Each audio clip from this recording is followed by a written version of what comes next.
കൊടുങ്ങല്ലൂർ ശംഖു ബസാർ ഇരട്ടക്കൊലപാതകത്തിൽ പ്രതികൾക്ക് ഇരട്ട ജീവപര്യന്തം ശിക്ഷ. രശ്മിത് ദേവൻ എന്നിവരാണ് പ്രതികൾ. സുബ്രഹ്മണ്യസ്വാമി ക്ഷേത്രത്തിലെ കാവടിയുമായി ബന്ധപ്പെട്ടുണ്ടായ തർക്കം കൊലപാതകത്തിൽ കലാശിക്കുകയായിരുന്നു. ജെയ്സൺ, ഈ വാർത്തയുടെ കൂടുതൽ വിവരങ്ങൾ, വിധി പ്രസ്താവത്തിന്റെ വിവരങ്ങൾ. 2012 ഇരട്ട കൊലപാതകം ഉണ്ടാകുന്നത്. അത് കൊടുങ്ങല്ലൂരിലെ ശംഖു ബസാറിലാണ് ഇത്തരമൊരു സംഭവം ഉണ്ടാകുന്നത്.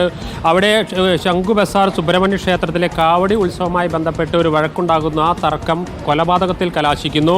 അന്ന് 2 പേരാണ് കൊല്ലപ്പെട്ടത്. ചിറ്റാപ്പുറത്ത് മധു, കോലാന്തറ സുധി എന്നിവരെയാണ് കുത്തി കൊലപ്പെടുത്തിയത്. 2 പേർ ചേർന്നാണ് കുത്തി കൊലപ്പെടുത്തിയത്.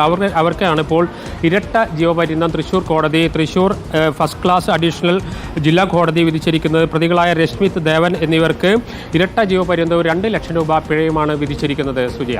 ഓക്കെ, ജെയ്സൺ ചാമുളപ്പിലാണ് വിവരങ്ങളുമായി നമുക്കൊപ്പം ചേർന്നത്. ഇരട്ടക്കൊലയ്ക്ക് ഇരട്ട ജീവപര്യന്തം.